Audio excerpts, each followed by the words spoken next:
Where's Tifa? Tifa? Yeah. Good. Should we chat around the back? On the sofa? I mean, you could have fallen down, I suppose. Yeah. No! James Long, James Long.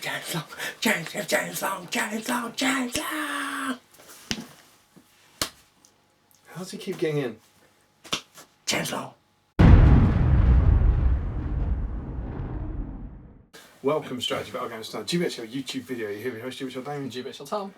And James Long again. James Long again. And welcome to Episode 91 of The Palantir. Palantir. Oh yes. Oh yes. Oh, We yes. sometimes forget it Yeah. when there's a guest.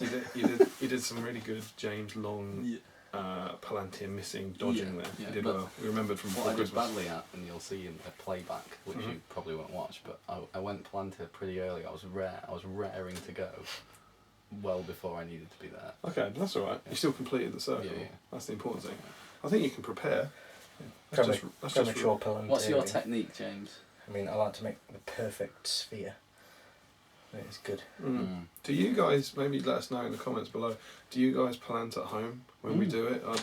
Is there a kind of subconscious... I do. Yeah? That's fine. I'm included in the audience participation whenever I'm watching. Absolutely, just credit us and Yeah. that's all we ask. At the dinner table at home. Just Indeed. Instead of saying grace, say the Palantir. Thank you. Thank you for my Palantir be food. with you. But slight, quasi-blasphemy aside, welcome to this week's show. and what is this show? Not. It's the Palantir. Yeah, but I don't Oh, know, I'm this, prodding too early. Oh, you are? Yeah. As is ever the case with Tom Harrison.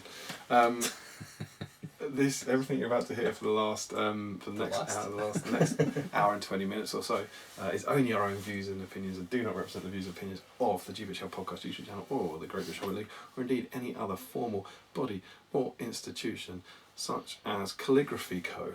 Calligraphy Co. Yeah. Fair enough. There you go. James, how are you? Good. Yeah, very well. Glad to be back. Yeah, well, Yeah. it's been about 2 months, but about 2 episodes. I mean, your house is starting to feel like my home away from home, so I'm Tea enjoying it. is at 4. You are welcome anytime. See what you did there? Don't bother knocking. Actually, you should not, because otherwise, we won't know you're there. Yeah, I We mean, will not. maybe more on that next week. Perhaps more on that More on that next week, indeed. Yeah, so great to have you here. You were on 2 episodes ago. Your hand's hot. No, I was wanting to tea, but I can't yet because we have tea toast. You were here 2 episodes ago. Yeah. So welcome back. Great to Thank have you here. I think people are very confused about how much you're down here, given that you don't live here. Yeah, considering I live in Nottingham. But maybe we should maintain the mystery. But this, Look at the haircut. look at the haircut. Look at the haircut. Great. And, Haircut's very important on the Palantir, so it's good to see you stepping up. and yes, Warlord will be very pleased because from last week, Tom, you need a haircut. You do need a haircut. I mean, I do. You do. And you haven't sorted that, so Warlord is going to be furious with Yeah, you. but James has stepped up. Yeah. And I have had my haircut. he said, "Did you stop lightening your hair? It looks darker." I would laugh at that comment, but my mum keeps making it as well. So He dyes his hair. He's been pure grey since the age of 15. Damian, do you ever shave? Oh. That backfired, didn't it? So Yeah. I mean, I'm glad I'm here because I have both had a haircut and I've shaved. Yeah, look you're at going to that. be like, This So is good. on it. Warlord is going to love I'm making up for you two. You're the eye candy. I'm carrying you two right you. now. Whereas us, remember, if Warlord was furious with your not having a haircut and me not shaving last week. So do I ever shave? Yes, but not in a while, clearly. Sorry. That's great. Little jumping around the comment Yeah, for you look there. at that. I'm expert. 91 episodes in. I am Still awful at still. it. Anyway, tea toast. Tea toast, absolutely. Last week. It was last week. We were good. Last Yeah, week. it's weekly. It's a Yeah. weekly show. Always, Brilliant. always weekly. Always weekly. Always Without fail. Please don't read the small print. Ontario Habit Adventures. So yeah, it was OHA George. Yep. And he said, "Great video as always, Damian and John. You're welcome. Thank you, George. Very entertaining. Keep up the awesome work. I would like to thank you, fine gentlemen, for your kind words and for the tea toast. Truly honoured. In recognition of Adam's suggestion, I too would like to pass the tea toast on to another Canadian who's been crowned as Canada's finest by Mr. Troke, our friend Jind of the West Coast Hobbit League. Oh, yeah. Ginseng, there you go. There you go, Ginseng. Ginseng, bring those together, shall we? And yeah, Little clink. maybe we can segue into the news, but I saw that post on the champions of, what was it? The Warhammer Champions. Are they champions? Was They're it called? champions? How was Heroes. How was that decided? So basically, what happened is the Warhammer community have run a competition, and anyone. So I think it was done just before Christmas. Anyone could nominate anyone that they thought had been particularly influential in their community. And this is for 40k, Age of Sigmar, and SBG. Internationally. And they, they sent them in. You could just nominate anyone you wanted, and then Games Workshop picked their best nominees or whatever they thought it was, and they specifically said it wasn't going to be done on quantity. It was going to be done on quality. Although I imagine quantity helps. And in North America, that's what they've announced so far. They haven't announced the European ones. 12,000 people applied, or there were 12,000 nominations. Okay. And they selected 8. Yeah.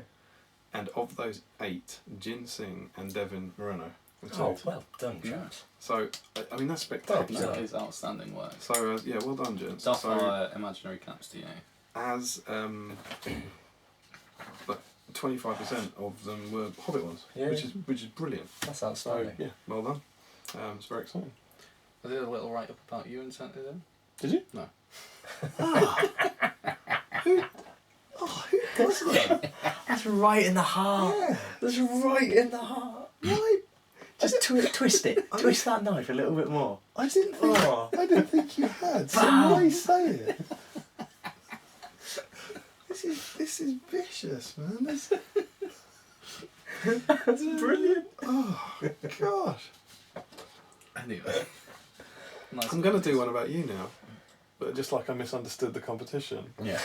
Warhammer arseholes. You reckon we're allowed that? Yeah, we're allowed. Yeah, we're allowed that. In the Tom context. Harrison wins. Yeah. Anyway, other news. Tournament news. Cardiff is over. Well done to David Farmer for winning the Battle of the Dave tournament. Indeed, tournament of the Is day. it 40% Dave? 40% those. 40. Yeah. Particular credit to Dewey Evans for sneaking in with the Welsh for Dave. But yeah, for so many Davids. So many Daves. And Dave Fredericks wasn't there, so spare Daves. Yeah. Could we get to a tournament with 50 Daves? Or just 100% Dave tournament. I think it's Wales. I think it's Wales draws the Davids. Yeah, you might be on something. Yeah, it could be.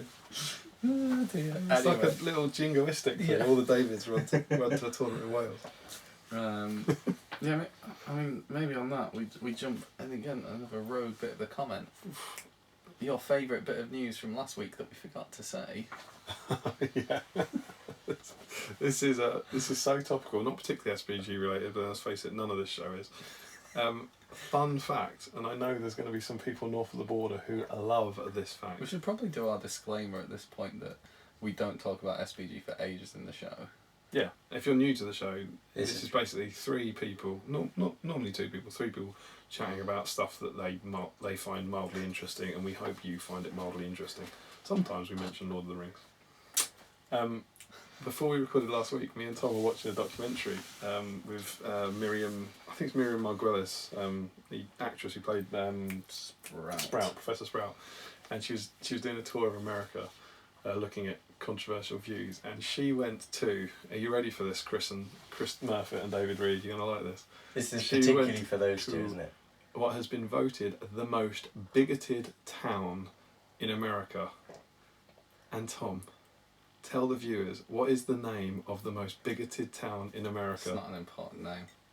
Should we have a little pause while we just let the audience either think of or write down what they imagine the most bigoted town in America might be? The most perfectly named, most bigoted town. It's just, you couldn't make it up. The town is called Harrison. What is that? What is that? I kid thee not. The town voted most bigoted in the whole of America is called Harrison. I've never seen someone look so happy when they've heard about the most racist place in America. His eyes light up. What is that? It was glorious. Absolutely fine. You can't write that. So hopefully that goes to explain some of Tom's deep set bigotry. It's in the name, people. It's in the name. Anyway, other tournament news. We talked about it last week, but there's East Grinstead, February 10th and 10th and 11th. That's a 100-point event. It's always sold out, obviously, but down to Grinstead Town. Yep. Very excited about. Well, I'm not excited because I can't go. Very sad, but good luck to say. 350-point tournament, and then the Warhammer World GT. Are you going, James? No, I'm actually in Manchester with some uni friends, so I'm not at the GT. I'm sad and can't Other believe it. friends. I know, other friends. Across the stream. But yeah, that's sold out. I think they sold a few more tickets. Yeah, they put a few more on sale, didn't they? Because they'd had some returns. Yeah. So I suppose there's an outside chance that if you want to go, there might still be a ticket. That's It's gonna be very 24th and exciting. 25th of Feb. And then 10th to 11th of March, new to the news, tournament news, is an 80-point event. It's the Beacons of Chester. Oh, cool. Gethin Watkins. It is indeed. And at the moment, 16 of 24 tickets have sold, so there's 8 there for There's you tickets guys. available. There's tickets available for a tournament. Go and get them. It's amazing. £25 each. It's 600 points, and you can take good or evil, or good and evil. It is becoming the norm for SBG events to sort of sell out like that nowadays, isn't it? I mean, it's good. It's because we're not it's a good turning thing. up as much anymore. What, more people want to go. Yeah, distinct correlation. Some people are like pleased with the drop in racism. The drop in bigotry. The views of this show do not take. Yeah. Yeah, it's good, but then people. So I've heard people complain and say you need to get bigger venues, and it's like, well, okay, it's not necessarily how it works. Another one we talked about, Seven Stones. You're coming. I am Excited about Seven Stones? I am really excited. What can you take a barometer of the community in the new venue? What was the? I mean, if the barometer goes from something like cloudy Yeah. to glorious sunshine, it's almost apocalyptic. Apocalyptic sunshine. It's beyond. It's It's beyond Oh, glorious Okay, that's sunshine. good. yeah. As Yeah, barometers very go, exciting. that's the measure. Would you say it's your favourite doubles event on the calendar? It's my favourite Palantir related event on Probably the calendar. favourite independent doubles event. Sure. It's my favourite joint largest doubles event. Yeah, we'll take it. We'll take it. We'll take it. It's good to not probe people and try and force them into answers. Yeah. It just comes out with this stuff. Mm. You're partnering up with Jay Clare. I am. Yeah. That's a bit of a power team. It is, but we're taking a silly, aren't we? Yeah. Yeah. Are you at liberty to reveal it, or would you have to run that past Mr. Clare? Might have to run it past Mr. Clare. Fair enough. Very excited about that. Anyway, so those are the tournaments coming up. Last week, what did we talk about?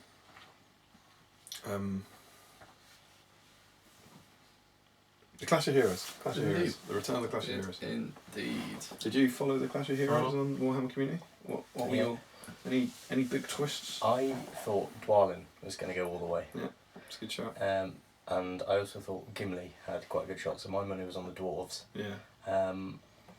Alas, Gimli fell very early to Yeah. Shelob, that went badly. and Dwalin went down to eventual winner. Mhm. Aristor, no? Probably. Although, that being said, I think Aristor is one of those profiles that doesn't get used often enough.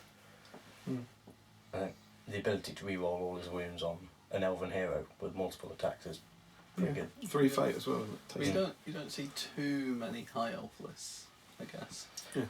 I think you see more wood elves than high elves, so maybe that's. And your high elf lists normally have Stormcallers and Arwen in them. So, I wonder if yeah. it's the models, the high elves being metal or fine cast are more Mm. expensive than the plastic Galathrim and wood elves.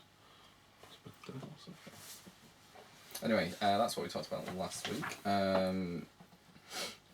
And yes, some other comments, just general ones. No,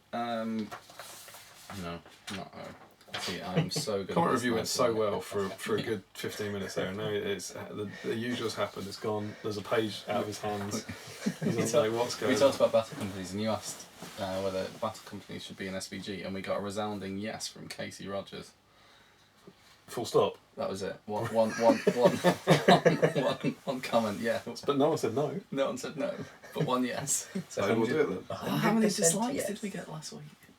We got none, I believe. The last time I was asking, yeah. So, Don't go back. Does that mean your one disliker has had a day off? Maybe. I don't think we did. I checked it. We were doing all right. We always like to say hi to the dislikers because they've got nothing else to do with their lives. No, there he is. Yeah, of course. One hi. Oh yeah. How many likes? We got 53. That's not bad. 1 dislike. Great to see you as always. I reckon it's 10% ratio of likes. That's strong. I reckon it's gibbling. It's Just no. great. It's just great to hear. It's from also because he only does it for the Palantir. He never dislikes any other video. When he because you can filter on liked videos, so he just filters on disliked videos. The reason he's doing it is so he has a handy way to filter on the Palantir. you. Yeah, That absolutely. is a very good idea. That's what he's doing. That must be it. He must- That's an optimistic reading of the situation. Yeah, what was the link there? So you said something about battle companies. Oh, in SPG. Do you think that would work? Could we do that? Do you think in a I don't know if 12 pages as a battle companies campaign instead of a battle report, or I think is that of interest? Well, yeah, because you see, Jamie and Harry are doing it on the YouTube channel currently. I think if instead of doing a visual, as in filmed, sort of progression of their campaign, I think if you were to do a sort of a small breakdown of a battle company's campaign, Yeah. I genuinely think that would work quite well. The other thing I thought during the week was maybe doing it like be over a much longer period of time, but like a tale of 4 warlords, like they're doing White Dwarf. That you could have a tale of 4 companies, and in an issue they'd all play one game, so it'd only be about 4 or 5 pages, but then we'd do it over 4 issues, so it'd last for like 2 years. I mean, it's a good job we're planning that now. Yeah, maybe, I don't know. That's not a bad shout, actually. That's a really good idea. And it'd help our painting rate. In 6 months' time, we need to paint a widow. But I don't know. Maybe, I think it's worth thinking about. Everyone loves battle companies. Do you have the answer to our battle companies trivia question? Our bonus battle companies trivia question? Yes. You do. So let's not colour his What a judgment. segue. All over the place. James, I presume you saw this when you watched the Palantir last week. Yes. So what was the answer, 42. James? This page in battle companies. This page So that is special it's not so the number. early it doesn't have a page number. What colour is it? Show the audience as Just- well. Orange. Orange. Orange. Orange. Honest to God, I couldn't tell you which one I said. I think I said orange and you said yellow. Is that the way? I don't know. But looking at it now, I think it's orange. But Okay. I don't want to. I'm not cheating So the hang on. system. You think that's orange? That is 100% orange. Well, one of us. How can you think? I don't know. One of us last week, and it could well have been me. I honestly don't know. Thought it was yellow. It's like a dark yellow, isn't it? No, it's it's a burnt. It's definitely him, isn't it? It's It orange. could be me. Yeah. What colour Maybe is it's this? Is this dress? Is it So, blue and it's white? blue and Do black. you want me to read out the answers? Absolutely. Orange. Orange. Orange. Orange. Is this for real? Orange, no. We had it's definitely orange from Thomas Maynard. B.E. Dawson said I'd say goldfish colour. Goldfish. That's orange. Okay, yeah. Casey Rogers marigold. That's rubber gloves. And Andreas brown. Oh yeah, I chastised him. It's brown. Well, that's lunacy. Damn well not brown. What colour would you say your little camera bag thing Orange. is? They can't see it. The Nova Open sign. Orange. Okay. But The they're little Eye different. of Sauron badge. That's more red, isn't it? Orange in the middle. I mean, you've chosen a poor badge to I know. choose. You find the orange badge there. What? Tariel's hair. Tara's hair is orange. But Answer is always Yes. orange. Always orange. Yeah, but you're pointing at orange things at the moment. Yes. They're demonstrably a different colour to that. Anyway. I don't know, what colour's that? Blue, proof. What? Maybe it is blue and black. Anyway, oh yeah, that's what Chris Murphy said. What was the other trivia question? Oh, we're not on the trivia section. Oh, that was bonus. am I That was getting bonus ahead of trivia. myself? That was bonus trivia. I need to get back in You my can only box. jump. It's like challenges in a set of tennis. You can only jump away from the comment review so many times. Johan Galdes went back to the last video to confirm which chair is the one like his at home. This is the section things like Damian owns section. Johan Galdes has a chair in his Right. house that looks like is the same. It looks like a chair that we have here. And apparently it's the one that James sat in. Is that like the wooden chair? Is that like one of our? It's No, the you're leather in the armchair. livery, the one that Was you he in the read leather armchair? Yeah. Oh, okay. Good chair. I thought you. And which were was you- vacant I for a thought you were portion in of the the video. leather armchair. Was I? Yeah, because it Why? went leather armchair, chaise lawn, And then on the end, it was just one of the wooden chairs. Oh, was Surely. it? Maybe. Well, either way, leather armchair. Anyway, Chair. he said, after I got over the sore feeling with this empty chair destabilising the customary sublime symmetry of the Palantir, I suddenly got this surge of excitement as I realised my parents actually own the same style of furniture as a GBHL host. Well, it's happened to all of us. It is a There wooden you go. chair. Look at that. It's a wooden chair. Proof. It's for the audience at home. There you go. That's the chair. Johann Galdi's has that exact same chair. Great stuff. That was from John Lewis, I believe. Does he also have this chair? Oh, a desk chair. Possibly Yeah, the first time purple seen on the desk Palantir. Smiley face 1717 says, new section idea. That I'm not a bad dad section from Damian. The obligatory remark about why Damian isn't going to check on Charlotte whenever she's crying in the background. She's not crying here, but she may cry later. Yeah. I have a premonition. Do we need a new disclaimer? She may cry in the 50-point background. She may But do. you may not hear because she's upstairs. Yeah, the standard disclaimer will be that whilst we shoot the Palantir, Emma is on duty. So if the baby cries and Emma is putting her down or trying to stop her crying, while she's sleeping in her cot, we're not ignoring the baby. Very important. And I feel sadly that we're going to have to say that on every episode in case there's one viewer who turns on and then reports me. this nerd's filming videos while his baby's screaming in the background. I love the fact you two have suddenly developed the gift of foresight. Yeah, it happens. Would you like trivia now, James? Is it? I'm in the Alright. mood for trivia. Trivia Let's section. go. Let's Trivia section. Damien, what was your question last week? My question, I'll put it to you, James. Okay. Pretend I haven't asked you any in the evening so you don't know the answer. Okay. Is if, imagine we're playing a game I'm imagining. and what we're going to do is we're going to play 12 games Right. across the course of the day. Okay. So we're going to play the 12 Generals accessory pack scenarios. Ooh. And our armies only have one hero in. That's very important. Okay. So they only have one hero. Yeah. And across those 12 games, it goes very well for me. And my hero, my leader, kills your hero, your leader, Yeah. in every one of those games. Okay. How many victory points would I get for leader kills? How many heroes do you have in your army? Still one, always the same. Or still one? Still one. Also, I'm pretty sure that's not related. What matters is how many heroes are in your army. You have to have one. Okay.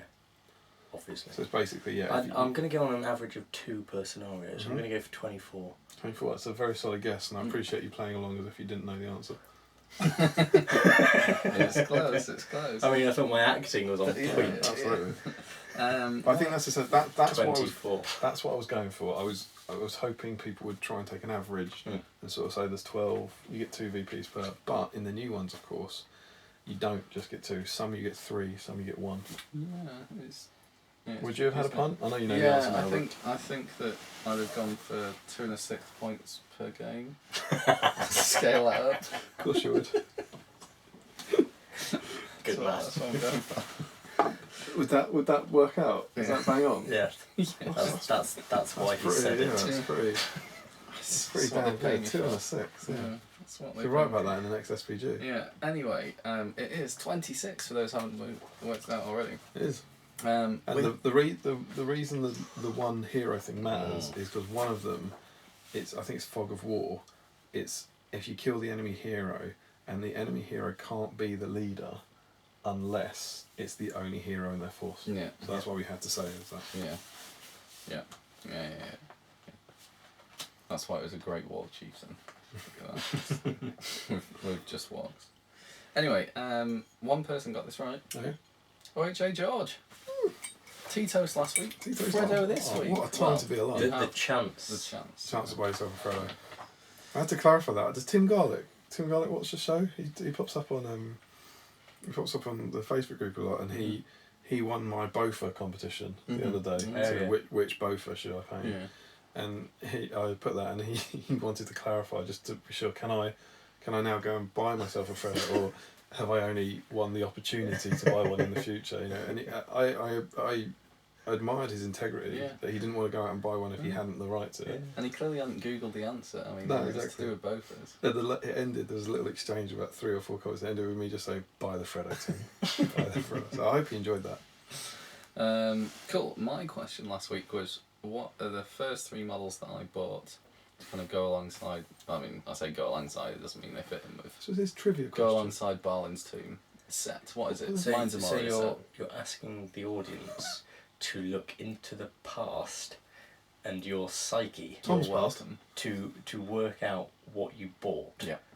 But I mean, but normally, like, I enjoy the trivia questions on this show, and you can take a stab in the dark, and you can take an educated guess about the information that you two have given in your questions. still can have an educated guess. However, I think you can have an educated guess. This- You can have a guess. this is like, what colour am I thinking of? No, what colour was I thinking of 10 years ago? Well, bear in mind- Exactly. What three colours You have- was I thinking of in year 5 on a One Tuesday? good bit of information is Yeah. that you know that this was in 2006. No, I didn't. I He stated that. did say that. So Now I that's- do. So you know something of the range. So you know you can cut out Mm. some models. Post 2006. Nazgul of Dol Yeah. it wasn't. Yeah. You know, we've only got an hour, but would you want to have a punt? Just have a couple of guesses. No. It's not fun, is it? No. Anyway, People went for it though, right? Yeah. Well, Here are the things that I we reckon I know this. and bear in mind that the benefit of this is you could get a Freddo for each one you get right. Yeah. It's to recognise that It's it's hard. Trip threat. Well, four, Oh, quad threats. and then if you get mine right, quint, Quint threats. and then if you get all of them right, Just all of sext. just It's perfectly allowed. It's a number. Okay, options that people have put forth: Gandalf the White, Theoden, Éomer, Gothmog, Theoden, Gandalf, Lurtz the Balrog Saruman, the Balrog Moria Goblin Druin, Balin, Saruman Derbs Haldir. any of those Yeah, correct? No, none of them. None of them No. Tune brilliant. in next week when Tom will read another list of models he didn't buy. It took me ages because it took me ages to get them. Dude. But It'll be- I got one it'll pretty be- early. No, it's still. Knowing took a while. Tom, it'll be Elven Heroes. No, but you'd have to say them all. I mean, you have to run through them. Didn't I get? Is the tension over? Yeah, attention's So over. one of them is gambling. It is. I thought didn't I get gambling relatively early? Yeah, you went. I think you went around all the Rohan heroes. And I thought you warm. Yeah, but then the other one I didn't. The other one was a 2-pack. What? So one was Shakur. gambling foot and mounted. Very and good. The other one was. I see. Yeah, Well, He's I can guess. he's a singing man. Yeah. And then So cultured. the other one was Faramir and Damrod. Damrod. Yeah. Why? I don't know. Damrod. Would you like to? I'm going to explain my reasoning now. So gambling, the reason for that was because the cool banner. Good. Obviously, didn't realise that you had to then paint it, so that was a shame. And then the Faramir's because I really like the Faramir model in the Yeah. Ranger outfit, and then Damrod just comes with him. You can see everyone out there kicking themselves Yeah, for not. I know. Damrod, of course, Damrod. Of course, that would be in your All- first heroes. All of the signs were there. Exactly. My God. Can you imagine if? Wouldn't it be great if actually, throughout the Palantir, Tom had kind of dropped in some hints to the answer to his trivia question. Like maybe that's what we'll have to do in the future. If we're going to get asked trivia questions throughout the show, we'll drop in hints to what the answers might be, and then maybe that'll make Tom's questions a little more answerable. Yeah. You guys have done really well to get to 91 episodes. What, without being taken off the air by YouTube? Yes. Yeah, we've run out of trivia. That's it. Exactly. We've run out of facts. Anyway, before we plunge into this week's trivia, Andreas is asking whether they sell Freddos in Northern Ireland. He's going there in a month, and he'll buy his 3 Freddos and probably any more to stock up. Yeah, you can buy them in advance. We think. Yeah, just pre-ordered them. I'll have to check the T&Cs. So he's going to Do they Northern sell them in Ireland Northern Ireland? in a month. Probably, because Cadbury's is in Northern Ireland, isn't it?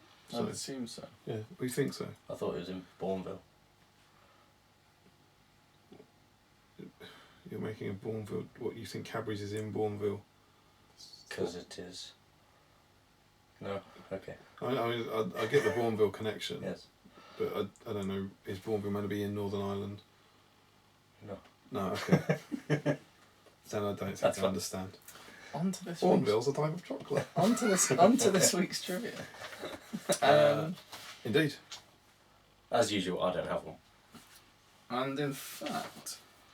Yeah, we should probably say about this. So we're going to talk about the 50-point bat rep in a bit. And at that point, we will be discussing how the Wargs have been going on relative to everyone else in the grand history of 50-point bat reps. Yeah. Because it's a big day for the Wargs. Yeah, it is indeed. Why? If the four Warg Riders are on 4 wins, are you coming back to the top? Yeah, I'll talk about that right now. We'll come back to that later. But our trivia questions are based off that. So 50-point bat reps are in the air this week. Yeah. So my question is, who out of me and Damian has won the most 50-point bat reps? I just realised that's a binary question. You're going to give away so many Freddos next week. Yeah. Particularly when there's only one answer. Hey. Every time. Every time. Love it. Good question. Damien, what's your question? My question is Trixie, I think. Is it? Again, it's 50-point bat rep related. Mm-hmm. There are, in the history of the 50-point bat reps, 6 people have taken part in them. Myself and Tom have taken part in the vast majority. You don't. And would you Adam and Eve it? The man to my right is actually taking part in the most biggest guest. Biggest guest. Not in terms of mass or anything. And James, how many? Longest. He's the longest. How many 50-point bat reps have you played in? This episode's 50-point bat rep will be my 4th. Yeah, it will be. It will be. Because you played Will this. be. That's 4. 4 from James. Now, apart from James, there have been 3 other people. Just 3 3? people. Yeah, only 3 other people have ever played in a 50-point bat rep. And my question is, who are they? And this is don't on Google the show. it. This is on the show. Yeah. This isn't, So I know this episode is spread and everyone in their Yeah. homes, like, as much as they like the Battle Company's book and everything else, they're really playing 50-point bat reps. In many ways, did battle companies not come out of 50-point bat reps? Yeah. I'm pretty sure it's 50-point Are bat we not reps credited was in that? before. How do you claim your royalties? But 50-point bat reps were before battle companies was a thing, wasn't it? Yeah, Yeah. I'm sure it was. Yeah, it's fine. It wasn't 10 years ago or anything. No. 3 people on the Palantir, 3 other people have played in a 50-point bat rep, and they've all played once. Oh, just the once. Yeah. What a question. Don't Google it. Is it Freddo each? Yeah, Freddo for each one. Freddo Freddo for each one. Buy your A shares now. bonus Freddo if you get all 3. Yeah. A total of 4 Freddos. Freddo for Tom's obvious one, that's 5. And a bonus Freddo if you get both trivia questions right, so 6. 6. 6 Freddos up for grabs. The chance to win 6 Freddos up for grabs. Plus a longy question. No, I've already said I don't have one. I Which is never probably- have one. It's probably for the best, Yeah. for the diabetes and Yeah. a nightmare. Anyway, that is it for Trivia trivia section. section. Boom. And yes, before we crack on with 50-point bat rep stuff, James, what do you have for us? So it's potentially a topic for a bit of discussion this week, because I'm hoping you have some sort of insightful contributions to add. Wouldn't count on it. It hasn't happened yet. In 91 episodes, there's been no insight at all. But I, as well as playing SPG, I also play quite a lot of Guild Ball. Now, there's a fair few Guild Ball players that are coming over into SPG as a result of Mr. Giblin, obviously J. Clare. Love him. That one was for Giblin, but I will also say love J. Clare. Just J. Clare swooped in there on my love him for Giblin. Big fan of J. Clare as well. But yeah, so we've got lots of people coming, rather than SPG players going to Guild Ball, it's now the reverse of people from Guild Ball coming into SPG. Welcome. Yeah, welcome. And Absolutely. would you say they've made the step up now from the Speak Friend in question to the Palantir? Is that have they made that 100%. meteoric rise? Yeah. Oh, one of them's not there anymore. Is there a joke? Yeah. No. No, it's just Just a there hasn't been a fact. speak Right. friend question in a while, has it? Anyway, Oh no. the discussion topic that They love- I would sorry. like to talk to you about Oh. is, and I want to be very clear, I don't want to get into the conversation of should I take fluff or should I take filth and how do I filth out an army. what I'd like to sort of give a nice general discussion about is basic, maybe not even necessarily basic, but tactics you can use to help become a better player. Does that make sense? Mm-hmm. So I'm not massively interested in talking about list building, because obviously people play the game for very different reasons. They either want to play with a very themey army because that's the imagery that they have in their head, or they want to really sort of compete with the super cheese levels of some of the top tables, and that's how they choose to build their army. But I'd like to sort of strip it back to the basic mechanics of the game and how you can use those to become a better player. Okay. Yeah. Great to have you. Thank you. Well, you know, you can, if you want to lead this. James is top tip number 1. Okay, right, fair. I mean, Probably by all should have means, structure this any way you want. Tom just loves a top 10 list. Yeah, top 10 list. So we've gone from having 6 scenarios to having 12 scenarios. And I think irrelevant of what your army makeup is, I think, and I hope you agree with me, but the number one sort of priority has to be play to the scenario. Yeah. Yeah? Yeah. So there's no point going out to absolutely mask your opponent if it's an objective grabbing game. Yeah. I mean, you'll now with the sort of the VP tweaks to the vast majority of the scenarios, if you go out and decimate your opponent, you'll only get about 40-45% of the available VPs. If you don't play to the scenario, there's no way you're going to exceed that. Yeah, there's normally a 7. There's normally 7 VPs for something in the scenario, isn't there? Yeah, and that's something you definitely see with people who, you know, are a bit less experienced in tournaments. Is they can end up concentrating so much on on killing your models that they're not thinking enough about the scenario. I have Larry Miller's comment. Should we backtrack to Larry Miller? Is that alright? Is Larry being like, what I think new players should do? We could have live Larry Miller. We could have You live ask Larry him. Miller. Ask him. You're live. What's your top tip for new players? Tactic wise. In SBG Because the top tip for new players, you could be like, buy some brushes. Thanks. So Larry Miller's comment from last week was had problems getting internet on my phone, so probably I think it's going to be how he didn't write a comment. Probably too late, but oh well.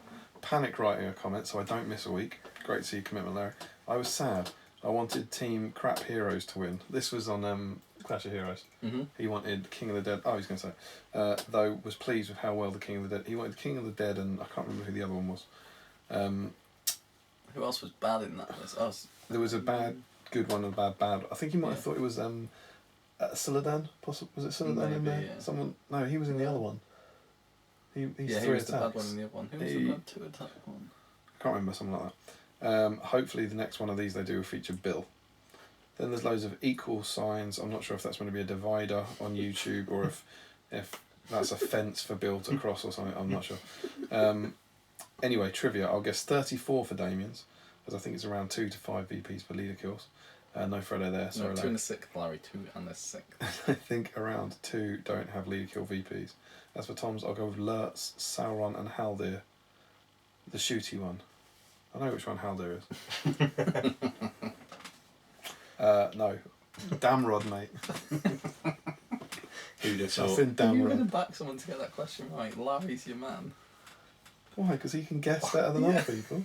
There you go. Live Larry Miller, as I live and breathe. No, but what I mean is Larry may, with his fantastic memory, remember me banging it on about it in maybe episode You've never 33. said it before. Yeah, I probably don't. not. No. Thanks for getting in touch, Larry. Sorry to interrupt, James. No. So but yeah, Tip number obviously, 1? tip number 1, play to the Place the scenario. Yeah. Because otherwise you're never going to get over 50% of the VPs. And some scenarios do lend themselves more to the killing, but there are definitely others. I know Recon, the Fog of War one now, where you can. It's sometimes you don't.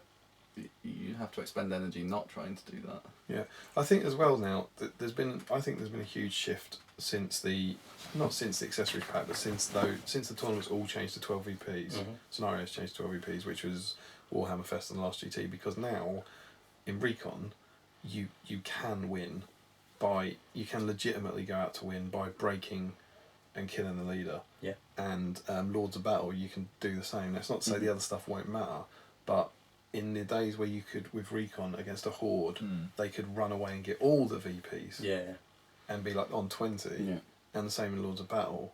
You can chase those. And that's not to say if you play a Goblin Horde, they're not going to be able to run 3 times as many models off, and you can never do it. But I feel I haven't worked out yet because I haven't played enough if that's a good thing or a bad thing.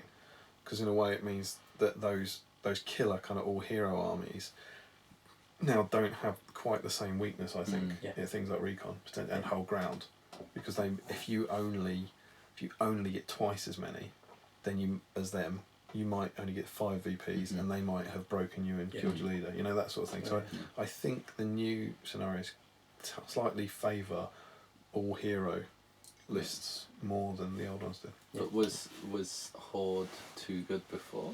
Would you say? I would have said so. I think it was definitely. If you're drawing this imaginary power curve, I think Horde was slightly above it, but that was just because of the huge amount of VPs they could rack up in the scenarios, such as high ground, whole ground, recon. They're also far harder to break. Yeah. But if you think of the success of Moria Hordes, Goblin Town Hordes, Hobbit Hordes, and Lake Town Hordes, they've done very well in the last couple of years. Yeah. I think. Yeah. Yeah. So new scenarios then. Played to scenarios. Do you think now there's 12? It's going to be hard. Do you think we'll see more tournaments saying it will be 6 of these 12, and so you won't know what you're playing to? I hope it is. From a strategic point of view, I hope it is. These are the 12 scenarios. It is going to be completely random. Therefore, you can't prepare for it like you used to be able to do with the previous 6. I think one of the nice things about the previous 6 scenarios, to be fair, on the opposite point, is having domination as the last scenario was brilliant. Having the rest as random was mixed up a little bit more. But I think now that we've got scope to have obviously twice as many scenarios as you have games, you need to then make sure that what you're bringing has the ability to play the game. I think it helps prevent the max min sort of swinging the tournament armies. Yeah, absolutely. Is this better for all heroes? Is this better for Horde? Yeah. Yeah. I mean, I know the GT. I couldn't tell you what they are, but the GT has now announced the 6 they're using, hasn't it? I'm not going. I'm pretty sure they put a post up saying it's these 6. Okay. But they haven't. But the order's random. Oh yeah, that rings a bell actually. Which actually, to be fair, I don't mind. I just think having the new scenarios does change things up a bit. Yeah, but also having even though 6 of 5 of them are old, because C's the prize. C's the prize still in there, isn't it? It is. It's a modified version. Yeah, it's now the 3. Yeah. Even having those 6 in there, so the old ones in there, you still have what's fresh is that every tournament's probably going to be different because there isn't an obvious 6 and then your custom scenario. You know, every time you should be playing each one. I don't know what 50% less, I suppose, because every tournament you should miss out on one, which I think is good for the game. But yeah, for a new player, I guess you don't necessarily need to tailor your list too much to the scenarios before you go to an event. But it's more when you're there that when you're in that game, you're really thinking about the scenario from the start rather than panicking in the last few minutes when you realise it's all gone wrong. I think that would be the first, when you were talking about like what's the things, what are the key things. For me, the end game is incredibly important, and that's where it sounds obvious because obviously when the game ends, that's when you win. But I think so many games are won in the last half hour. Like that's when you make your. I like Michael Owen. Yeah, no, literally. Yeah, literally. But you get a good bit of Jamie on. But it's not necessarily where the battle lines are, and then if you keep smashing away, you'll win. It's where I'm 3 turns away from that, and I know the game will end in 3 turns. It's funny when you both start doing stuff like measuring to objectives and stuff, and you're both kind of looking at each other like, I know what's going on.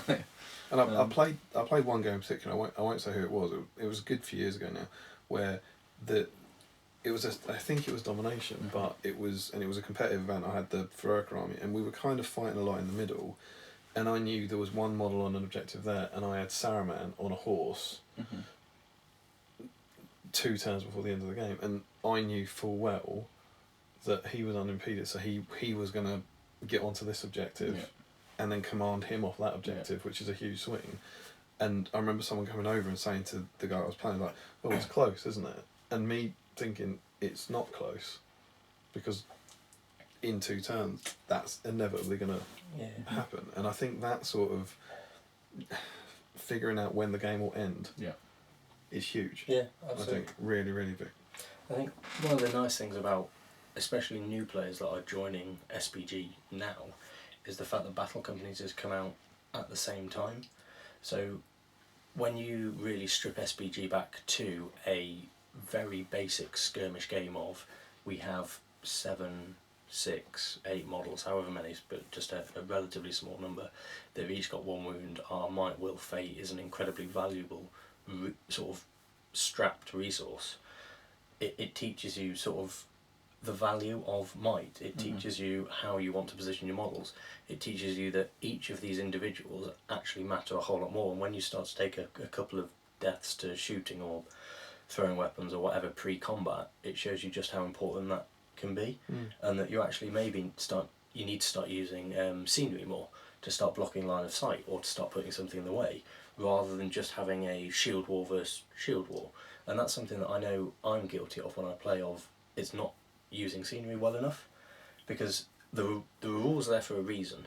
There's climb tests, there's jump tests, there's leap tests, there's swim tests there for a reason, and I will hold my hands up and say I don't make nearly enough use of the scenery on the board. I think with scenery, the in the ways is useful, but also the blocking, especially if you're a higher fight value unit and can stop people getting around your flanks or whatever, then you can use bits of scenery for sure, and it can make a huge difference in games if you can't get round. It's how you can beat a horde.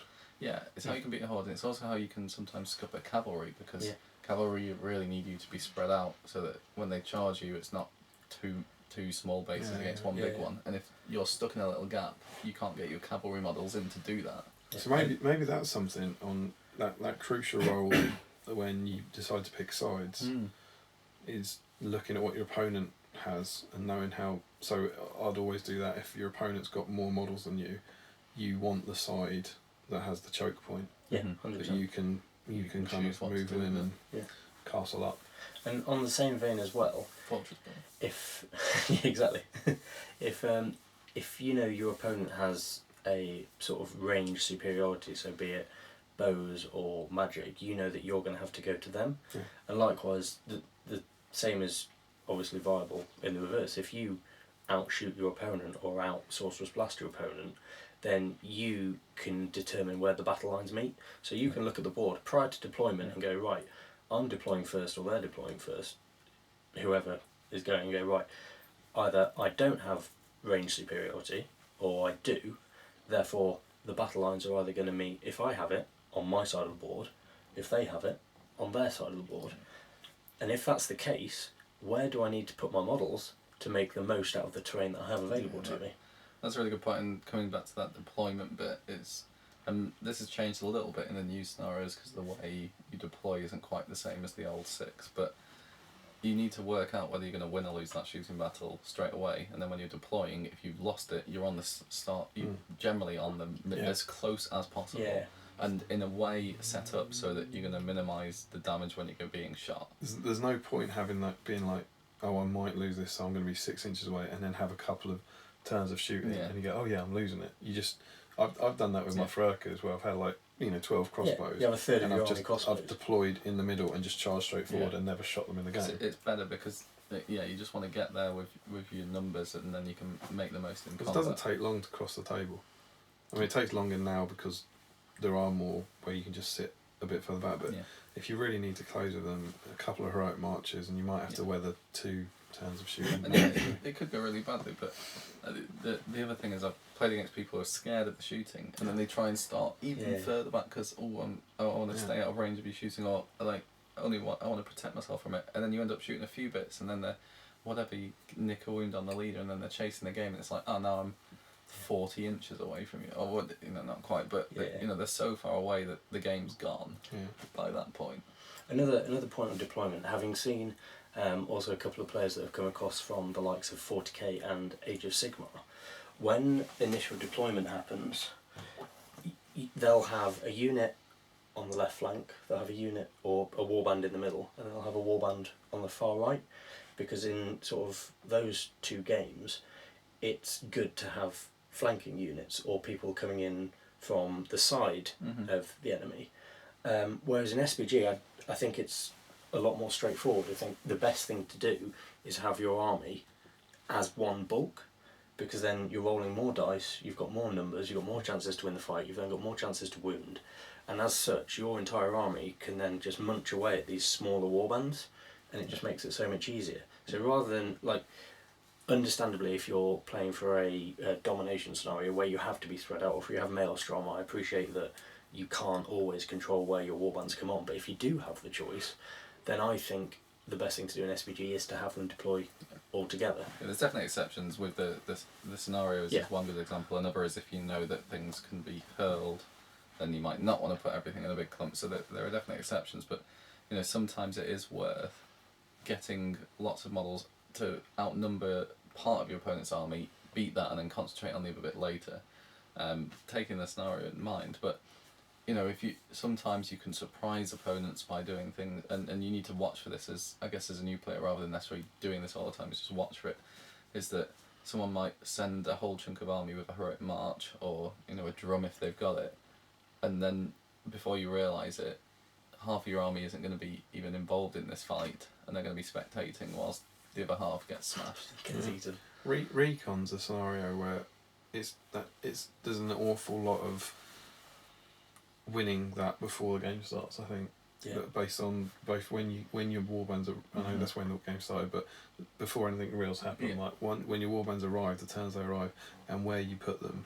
I've played games with Recon that I would hands down say I've won on deployment and I've lost. Like, and cold ground, there's things like that where, depending on the split, it very much dictates how you end up having to play the game. There's no such thing. It really isn't as an auto loss. Something can always go wrong. If you get Smaug at Lords of Battle, you're in huge trouble. But there's sometimes where you're playing Recon and you come up against someone with just far more models than you, and if they've got any sense, they'll just put a warband at every point and just kind of run, and then you can't stop your them. Move. You can't do anything. Yeah. And that's probably not the most obvious thing to think of, because you probably kind of want to do almost what you just said, like you would in all the other scenarios, and put everything together. But again, it's playing the scenario again, isn't it? I think deployment, not that games can be won or lost on deployment, but you can certainly make it either so much easier for yourself or so much more difficult. The other thing is, because you do alternating warbands, and it is really important to think when you're putting the first one down, you should already really have thought about where your last one's going. Yeah. Obviously you're going to counter some of the things that they do, but you need to make space for everything, and if you don't think about that, you'll get to your fourth warband and you're like, I want to put them here, but I can't even fit them there, so now what do I do? And then you have to spend turn one jostling for position, and then you just, like, to then form your battle line. You're not spending your 6 inches when you start. If the armies deploy close to each other like that, what that can mean is that your heroes ended up behind the ranks and you can't heroic move to kind of get the charge. Yeah, so you need to be thinking, and I mean, maybe this comes into another point, just thinking a turn ahead all the time, at least a turn ahead, but definitely a turn ahead. I mean, with Damian's example on the scenario, Saruman's going to go and command somebody, maybe it's 2 turns ahead, 3 turns ahead, and making sure that can still happen in the future, but definitely at least 1 turn ahead with critically where your heroes are,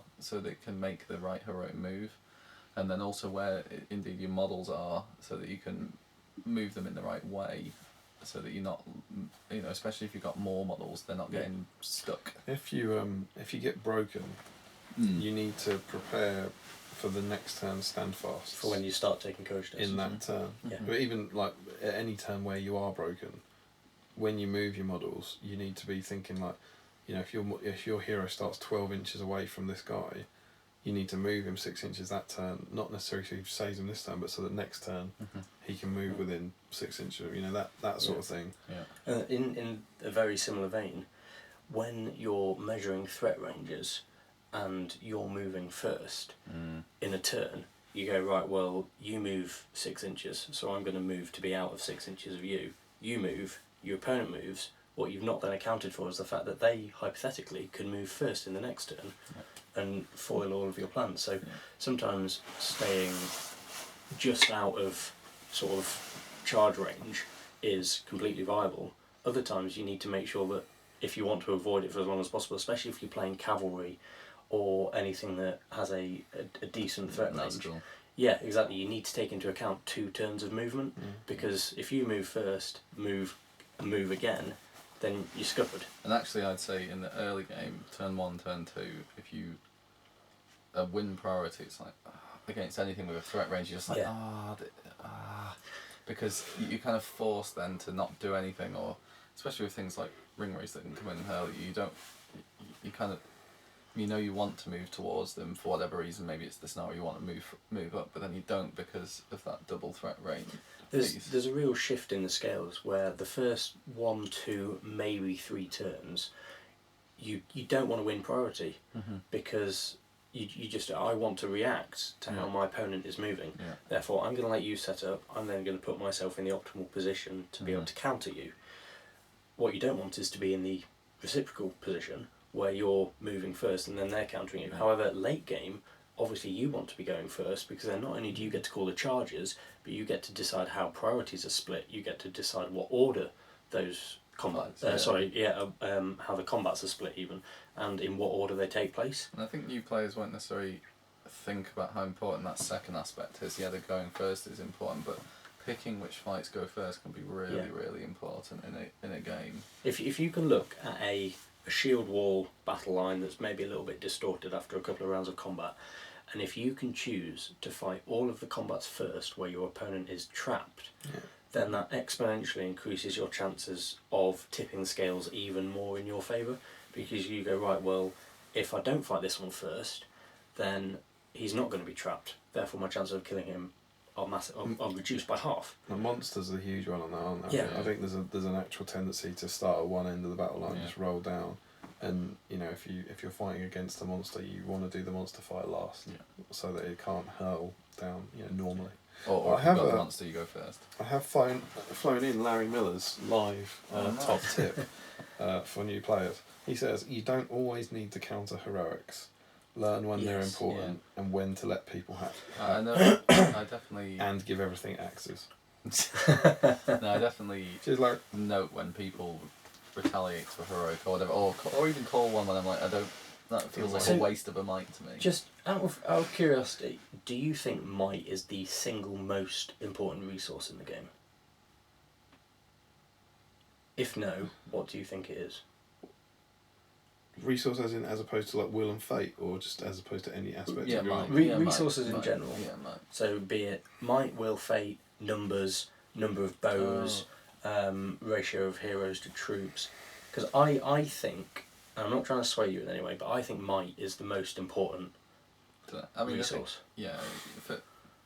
And so I think choosing it's one of the hard. I think that, along with spell casting to an extent, some elements of spell casting are the ones that if you can get right, you can quickly become a good player, really good player. And if you don't get them right, then you may struggle to as quickly become a really good player. I don't know, like, honestly, because I think if you gave a good player an army with little might, All wargs. some might, and some decent troops, they'd do better than a player who had lots of might.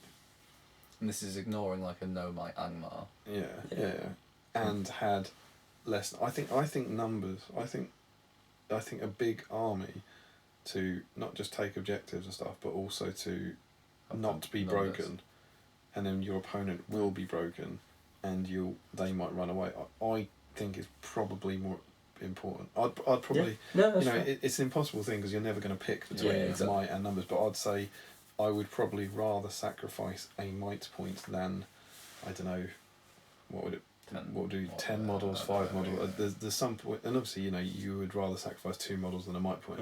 You would probably rather sacrifice 3 models than a might point, and at some point in that scale down there that changes, and I don't know where it is, but yeah. Because I am of the opinion that might is the most valuable resource, and whenever I build an army, I go with a vague rule of whatever the points cost is, I try and have that many might points sort of over 100. So if it's an 800 point army, I will try my best to have minimum 8 might I think points. minimum, because I'm trying to think, like, at 1,000 points, elves, I've tried to have 15, because you want 5 big heroes, all 3 might. Yeah. So, and I do... That's a lot, 1,000. Yeah, you want a lot of might, because... You do get to the point, again, it's about the end game. It's so important that I think I do feel, and I agree with you on this, that when you get to the end game, if you run out of might, you often lose. Yeah. And that's why I think it's the most important resource. And that's why Aragorn... But it's absolutely why Aragorn's the best hero ever if you have him left and they've run out. It's more that it's the most important resource at the end, I think. So if you've managed it well. Yeah. Yeah, but there's definitely there's points where you realise, and it is against Aragorn, like you go, I'm never going to move first again. Yeah. And then that means they will always not just pick the fights, but they will always tag your heroes if you're broken. Stop and you your from models getting will onto run. the objectives, all of that stuff. So it gets really hard, and that's why Aragorn can be amazing. So but that requires the game to have, I think, already tipped against you to the point where you have no might. Yeah. It doesn't mean that you don't spend your might, because there are deliberately times where you're going to spend it with some heroes who you then know they're a bit cheaper. You're going to chuck in anyway. You want to. Yeah. The chances are they're probably going to die. Yeah. So it doesn't matter. And they're a might caddy. That's all. Yeah. But I wanted just to touch back on what you mentioned earlier about sometimes not countering people's heroics. Larry's. Because I think my opinion of it is, if I have priority and someone calls a heroic move, and I can sort of get a general feel for the situation and go, you're moving first, within the 6-inch bubble of your hero that you've called it with, how badly is that going to affect me? If I'd have got priority, are the chances that whatever I would have charged, you're going to just do the same back to me, then go ahead, by all means, you can just run back into the shield wall. That's absolutely fine, because maybe you're in a situation where the people outside of that 6-inch range are more important, because then they can either get around the side, or they can flee to objectives, or they can get behind the lines onto the back of the board, for example. I guess it's can you stop, like, by doing the heroic, can you stop them doing something useful? So can you tag a spellcaster? Yeah, I don't know. So an example would be they call a heroic move so that Saruman can blast you, and if you called a heroic move back, you couldn't really do anything because, I don't know, you've got Gandalf, but he can't get him. So it's irrelevant whether you do it or not. You can't stop them. So in that case, they're the worst kind of times, I feel, where you feel like you do need to call it, but it's not going to get you anything. Where, for example, in that sort of situation, if there's a horrific blast on your defense 3, you need to call a heroic to move your models around a bit so they don't get blasted. Do you know what I mean? So there's not a line. There's sometimes. And you can spread them out like that, and it's like, that is a horrible use of a might point, but it's probably worth it because it's going to save about 6 of my guys. But that understanding heroics, like heroic combats are always that's always a big tip for people, that new players don't see heroic combats coming. It's the slingshot, isn't it? Yeah. Like, bam, round the back. And you spotting them. I think we discussed this. Some of you might have seen ages pre-Christmas. Me and James played the game we were talking about. We played a game here, and it was Gundabad's against Thranduil's Hall, and we took a load of photos and we put it up on Facebook. It was where James rolled 5 1s in a row. It was magnificent. Single dice, not as a handful. Just and we mentioned it before that, saying that you can tell if a player's experienced or good at the game within the first few turns because of how they react to your stuff. Yeah. And I remember then it happened in that game, that I can't remember which way around it was, that you set something up clearly, and it's always heroic combats. You set something up to be a heroic combat, and then you need to be ready to block that, to put those extra models. So, and I think you moved Azog and an ogre and Stumpy onto one of my models, which then meant I had to put an extra row of elves in front of, was it Tariel maybe, to make sure that when you called the heroic, you would hit those elves. Yeah. And you also need to make sure that you can stop both of them. Yeah. So if it was whatever, an ogre and Azog, you need to make sure that you've killed, they're there, and then there's another row so that when they're dead, next turn there's still a row between Tariel. And it doesn't necessarily have to sort of be a row of models, but you need almost two, apart from the person that's the victim of the heroic combat, you need two blockers basically. I'm gonna refer to them as blockers. You need one person to be the block for where the heroic combat goes. You then need the second blocker to be the fallback for if the opposing team wins priority the following turn. Because if you've only got one, what happens is they kill the victim of the heroic combat, they swing on to the one guy, they kill him, they've then got an open path to the back of your line, so your banner bearer, your spellcaster, your whatever it is. So you need, it's not necessarily sort of two sort of full shield wall lines of people, you just need to fill the gap with two lines of enough models so that no one is going to be able to get through. Or the other option is if it's something like they're clearly going for your leader, you get them out of the way so that they can't you go reach. the other way, you just run away. You sort of end up wheeling where they go round clockwise and you continue to go round clockwise but on the opposite flank. But sometimes it will feel frustrating because you're like, oh, this model's wasted in effect because I'm moving him into this gap and he's not in a fight. He's not contributing a dice now because I've put him here. But it makes a big difference in the game. And you just, the ideal scenario is you stop them from even getting the point where you can get, in this example, Azog and an ogre on one model on the side ready to go round. Yeah, sometimes, again, a good player will, if they've got a hero who's trapped and looks like he's going to be heroic combated into, will call a heroic combat. This is not good. Not to kill and move on, but so that if he wins the roll-off, he fights his fight first, which then means when the opposing model's heroic combat goes into him, he's not trapped. Yeah. And he's not fighting. And you did it in the shameless plug, SBG issue 1 batter up. I won't say kind of how it pans out, but Tom used exactly that thing where he called heroic combat with no intention of killing the models he was fighting.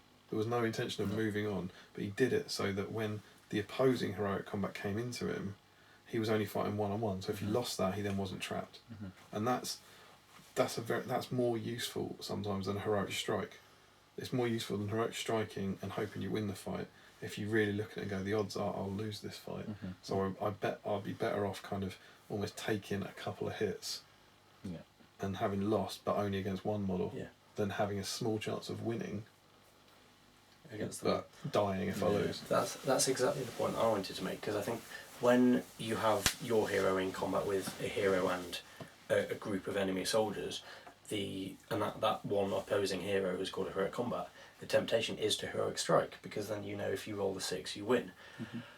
Absolutely you can do, provided you can get your fight value high enough and there's not two heroes in the combat, one's heroic strike and one's heroic combating.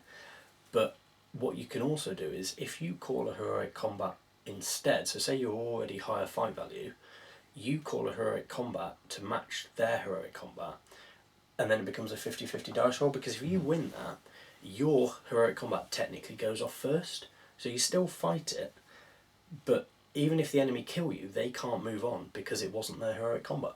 So that's another way of getting around it. If you, say, have a 3-attack hero that's only got 1 wound left, or if you're trying to prevent them from gaining sort of extra ground by slingshotting or leapfrogging over this one hero. Yeah, that's good. It's cheeky. I don't think I've ever come across that before. I mean, this is, I don't know if we're necessarily being structured and helpful for new players on. Certainly not. But it's fun though. I think the reality is we could go on for 2 or 3 hours on this topic, but there are definitely interesting things, certainly around might and when to use the different heroic moves. So for a new player, definitely understanding the basics and then going to tournaments and having things done against you is really important. Learning from losing is really important. I think taking chances as well. I've said this to a bunch of people over the years, that some of the tournaments I've won have been because, or not even won but done well in, have been because I did something that would either Took the ferocious. is either gonna win you the game or lose your game, and it's done both. Sometimes it doesn't. But I think there's an awful lot of people who've done all right in games and do all right that play safe and go, well, that might win me the game, that might lose me the game. If I stay here, it might work out all right. But to come through tournaments, you have to do that sort of thing. Where there's a 25% of this coming off, but if it comes off, I'll win. Yeah. And if I win the event or whatever. Yeah, it's definitely worth doing that. Yeah. You have to take that, and then when it comes off, it's gloriously euphoric, and you can hopefully reflect back and afterwards and go, well, I probably would have lost anyway if it doesn't work. And that, like, I honestly believe, not being reckless, but taking the punt is so important. But there's nothing worse than if you then be a bit cagey and defensive and then you lose. It's like, well, that was that was. It's more fun as well. It's a better game to be a part of, and it's a better game for your opponent as well.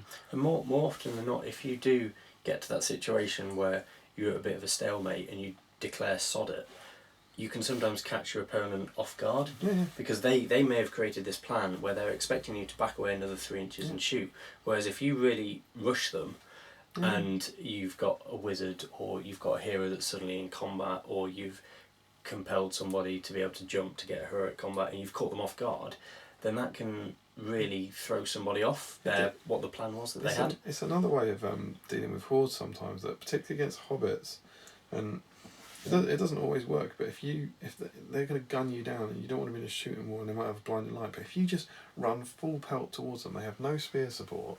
Yeah, and usually you can side of them. They then can't, because they're good, they can't shoot you in combat. You can then just smash, like if if you've got a good fighting line, 2 attack models, whatever, you can just kill like 10 of them and then do it again the next turn, and suddenly the whole thing crumbles. And and then on other turns they'll swamp you and you'll die and you'll lose. But you'll do a lot better than never ever winning from trying to outshoot them. I guess one, maybe I'm slightly jumping to a different topic. I think that the other thing, I guess, coming back to like a new player thing, is when you first look at the opponent's army, whether it's hobbits or whatever, what I'd always do is be like, what are the things that are going to make me lose in their army? What's the key things? Which heroes? Which monsters? Is there a banner in there? Like, what things do I have to get rid of? And then when we talked about this heroic combat thing, what sneaky things can I do to get rid of this? Or what am I going to expend from my army that is going to neutralise that, whatever? And I think setting that up in a way, and when you deploy deliberately setting these things up, is actually really important. Yeah, so you sort of, you look at your army versus your opponent's relative to the scenario, and you look at what tricks do I have in my playbook, and from my limited resource pool, what can I do to spend as little as that to decrease my opponent's resource pool as much as possible. And it's why I think magic is such a huge part of the game. There's, in my opinion, there are 3 dimensions to SPG. There's number of models, there's quality of your heroes, and then there's magic. And I believe that if you've got a balance of 3, then you have a good army. Whereas I think you can get away with having high model count and magic with rubbish heroes. I genuinely think if you don't have magic, you will struggle. Unless you're at very small points, because then it's hard to get in. But if you think about 800 to 1,000, 600 upwards, I think. Without a spellcaster, I think you would struggle in most circumstances to win a tournament. If I'm at a competitive event and I'm trying to do well in it, and I get drawn against someone who doesn't have magic, I have a breathe a sigh of relief. Even if that means, it was interesting the first year we went to Nova, and we'd all prepared for our meta, and all they had that was really interesting. were this kind of, not even, they weren't hordes, but they were chaff hordes. They were big but not huge. Or high defence hordes. Yeah, it was like Minas Tirith warriors, lots of them, Morannon orcs, or Mordor orcs, lots of them. And there's still stuff you don't really want. It's actually a nasty matchup if you've got the magic, because that kind of clash of metas didn't quite work, and they had kind of utterly rejected the magic and the big hero thing to the point where they just had a load of chaff that could kind of swamp you.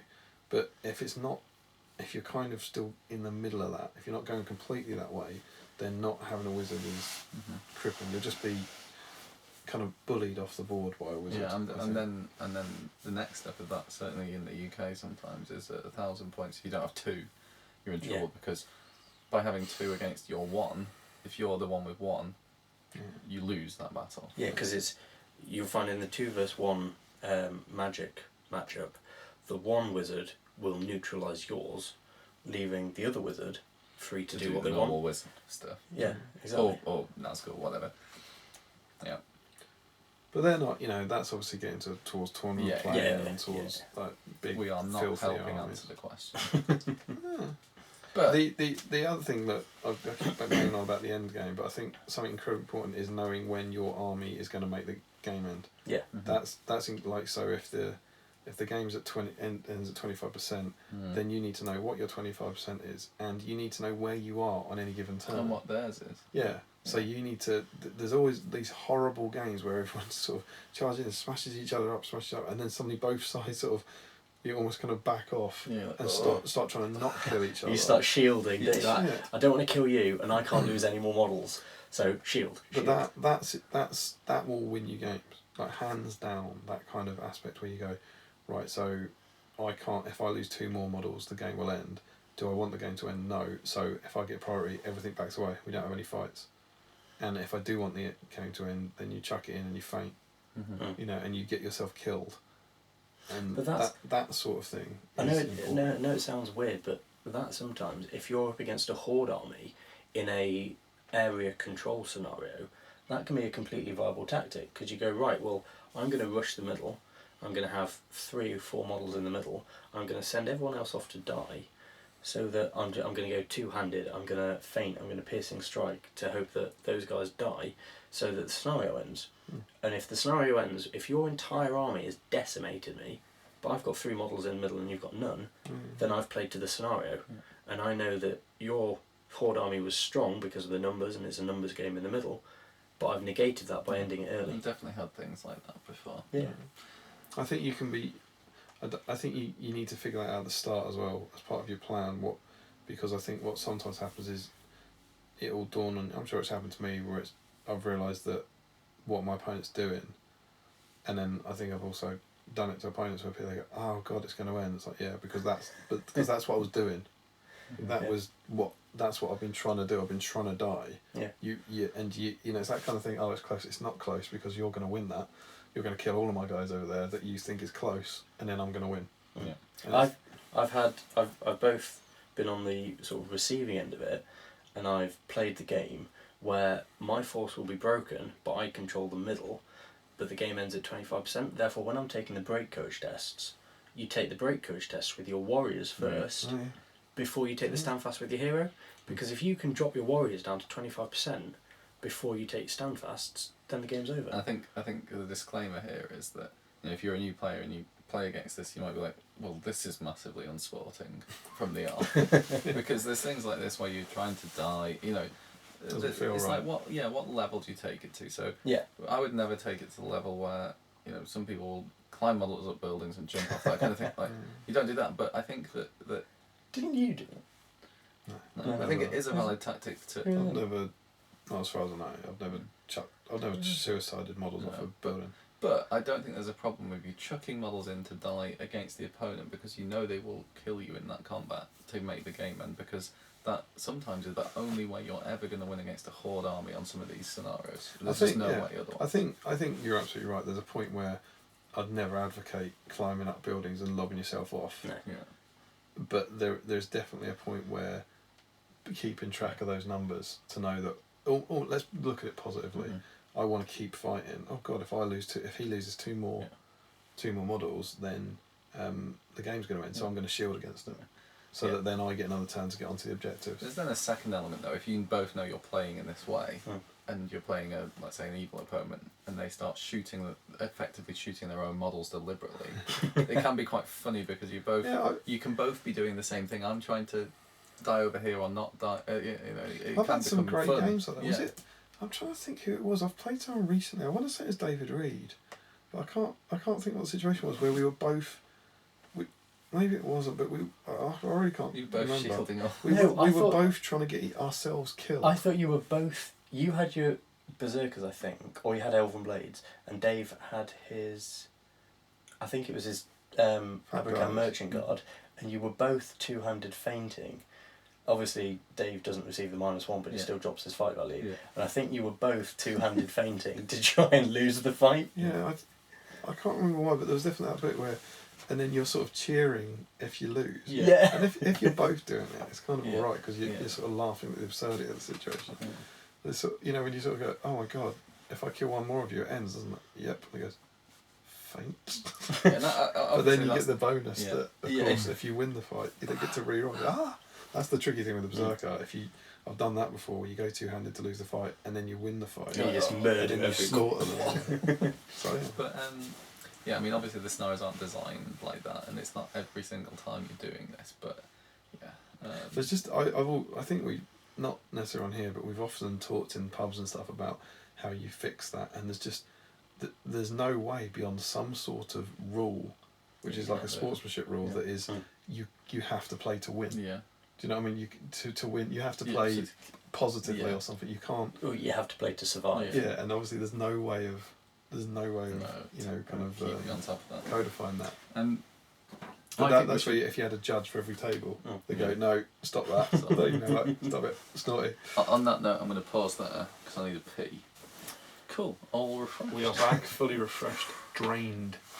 I believe, James, you said you had a almost concluding point. I think the last bit I wanted to sort of touch on briefly is sort of model placement, and this is sort of when you're either moving your models into combat with opposing models, or being sort of within as a heroic combat to be able to then jump slingshot onto an objective, or making sure that you know the distances, or you're making the most of tagging off heroes if your opponent's army has a low courage, or so on and so forth. So I think one of the easiest things to do is, if you have priority and a bit of a scrum has formed, from my opinion, if you have a higher fight value, to be fair, even if you don't, I just think it's a better thing to do, is say you've got two opponents who are relatively close to each other, and you can fit one model into both of them, and you have a spear support available to you. You put a swordman into both of your opponents, you then put a spearman behind your one model. In that situation, if you win the combat, you have the ability to kill both of the enemies you're fighting. If the opponent wins the combat, obviously they can only ever kill one of you. And so it's stuff like that. So instead of having two one-on-ones, where potentially you have the lower fight value, or if you have a low defense, so wood elves, for example, high fight value, low defense, you put one model in, you support it, your risk is half. Does that make sense? There's a good article on that. Tom genuinely wrote about this in issue 5 of SPG, Shameless Plug, where you used the example of the 3 Moria goblins against 3 wood elves, and all the different kind of probabilities of how you would match them up, and the idea that if you fight as a moron to explain it, if a wood elf fights a goblin one-on-one, that's not a good idea. It's a bad idea. The goblins For you as a wood elf. For you as a wood elf, because the goblin's got a more chance of killing them. Yeah. Or the wood elf's got more chance of dying. But if you've got 3 wood elves and 3 goblins, then your best idea is to pair one of them up as a one-on-one, because then you pair the others up as a 2-on-2 in exactly the way you situation, and your overall probability is better. And that, genuinely, and despite the mean things you said to me, I thought was a fascinating point, that it's like, oh, my chances of winning here are lower, so I won't do that, but my chances of winning here in exactly the same situation are higher depending on all the other fights. And I think your summation line is something like, the important thing is to look at the combined probability of all the fights when you think about your matchups, rather than any one-on-one. So you almost, sometimes it's my phrase, the sacrificial Jeffrey.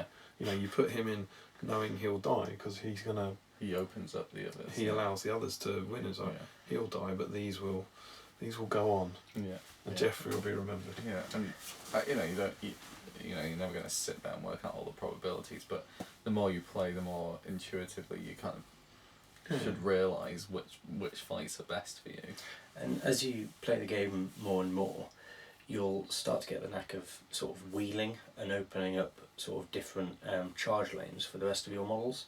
So by wheeling, if you don't understand the term, it's when your model will charge someone within their movement range, and if they have any surplus move, they will use it to go around the enemy that they've charged to then create a gap for your next model to come in. That's also a very new thing, to just charge straight into the front and then be like, I'm done because here's my face, here's your face, I'm going to charge into your face.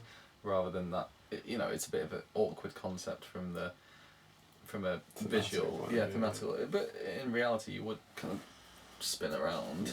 There's also the final aspect of that, I suppose, is that you need to be thinking who else. You already know which other models are going in. You don't just put him on him and him on him and him on him, and then you go, oh, I've got a spare model, but there's nowhere to put him. Yeah. You need to know exactly which models are going where, so that you can leave space for those. That's a really good point, that you're kind of playing, especially if there's enemy terror casting things or whatever. You have to be very, very, very careful about, I'm moving this one first, then this one, and this is the gap that I'm going to create. And you might not think about it, but especially you'll realise it when you play terrifying stuff. You fail a courage test, and you're like, because that's 5 models now stuck. Exactly. And he blocks all the others. So I will often just move one guy who I know if he fails, and I can't take that risk, 3 of my models then get stuck, I'll move him and not even put him into combat, he just gets out of the way, so I now have 3 attempts at the courage test, not just 1. Good. But and so, like, tagging off people for control zones to then create those three paths it will become more comfortable the more games you play, and the later into the game you find yourself, you'll start noticing that if I charge a model in, I can wheel him around so that he actually tags 2 people off. What then that allows is I can then get 3 or 4 models through this gap that's just been created round onto the banner or the spellcaster or whatever, and then the spearman who was right at the back can actually tag off one of the other 2 people that I charged originally, so that now or I can spear support the guy that tagged the tilt off, so that now the fights are back in my favour rather than being a 2-on-1. And I think that, I was just going to say, I think this level of play, when you're thinking about where your model's moving and the impact of moving this there, then therefore that opens up the gap, that's definitely a sign of someone that you're playing is pretty good, and you can notice that pretty quickly when the lines clash, when people start doing these things, you're like, oh, alright, Whereas if you don't see it, you're like, because you might make a mistake, you're like, oh, I've left that open, and they don't do it, and you're like, oh, I think could have come. I always do on that is that if you've got a clump of models who are going to charge a clump of their models, you measure the model of yours that's furthest away to the model of theirs that's closest, and go, right, so he can get that one, even if he's going to move in about 8 models time.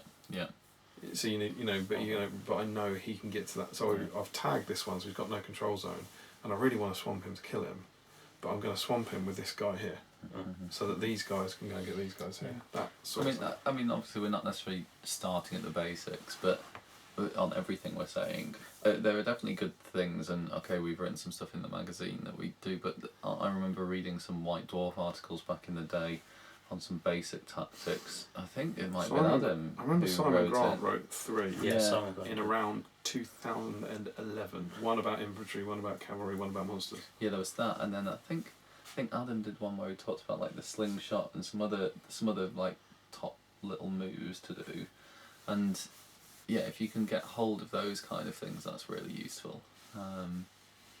But I mean, we can also cheeky plug the magazine for things like the cavalry tactics. Yeah, I think that is. I mean, as much as it is our magazine, the tactics articles as of yet, none of them have been written by us. So, if you're interested in that, there's some great stuff by James and Jamie, Ed Ball, Sam Page, and I think that's it, isn't it? Yeah. Have I missed anyone? Giblin. James and Jamie, because Giblin did another one. It was Sam in 2. Yeah, because they did cavalry and anti-cavalry. Ed was in 3. Jamie was in 4 and 5 here, and they've done some really good stuff in there, I think. All right. Yeah. Good topic. Well done. It was just one of those where I've been having this sort of conversation with a lot of people who were new to the game, and being given this soapbox to stand on and broadcast it out to people who may find it useful, either as a new starter or someone who's looking to develop how they play SVG. I'll quite happily put my hands up and say I've never either considered or had done to me the heroic combat to fight first and die, but not allow your opponent to move on because it's not their heroic combat. Yeah. That's never even crossed my mind. So say you had a one white hero, Damrod, for example, and you know Damrod's going to die because he's only got 1 dice to win the fight. So your chances of getting a 6 is a 6th. However, if you call a heroic combat, your chances of stopping that heroic combat become 50-50. Yeah. So it's just a better call. Yeah. And it's but it's just tips and tricks for people to use. It's better call unless there's other context of like it. I don't definitely know. right. You could it get feels dodgy. A cheeky wound from Damrod there could be. Let's say it's the leader in on Damrod, you might be like, I'm going to heroic strike because there's that. Even though it's the one. Is it not their duel? Is it not the same duel? No, it's their heroic combat hasn't happened yet. Yeah. So because you pick them. And then because they're no longer so there you go, like that. That may get, if you kind of had that in a big game in a tournament, you may get them FAQing that kind of thing. They're like, oh, that's not really in the spirit. Well, this is where I learned it, because it happened at a tournament where I was trying to slingshot off a hero, and my opponent called a heroic combat to stop it, and we had the TO over, we had J over, we had TO, J and Ed all came over and ruled it as yes. So you can call it 50-50 and it stops it. Anyway, what a wonderful topic. Yeah. Well, thank you for indulging me. It feels like it's been a lengthy one. So comment you got some things below. Yeah, if you've got any other top tips we've missed or whatever, let us know. I'm sure we have. So yeah, on to the 50-point bat reps. 50-point bat reps. Huge week. Could be big. Could be a huge week for 50-point bat reps.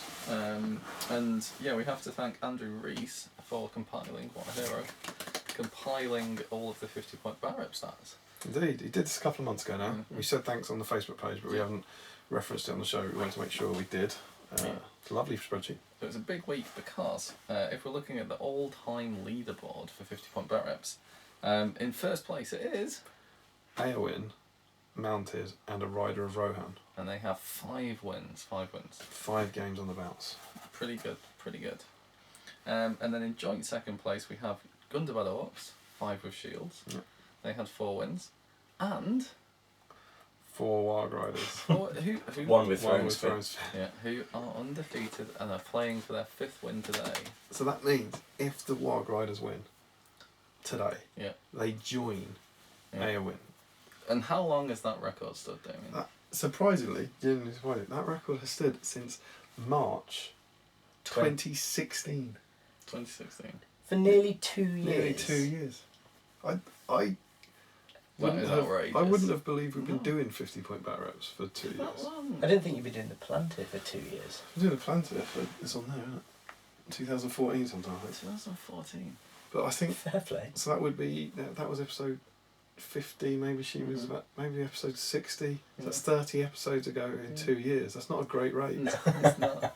But then we did have it's about every 2 weeks. We are labouring to 100. We had 6 months off, didn't we? So so for 2 years this record has stood. That's pretty impressive. And it might stand for more because if the Warg Riders lose tonight, but if the Warg Riders lose tonight, it's all for nothing. But if they win, then next week.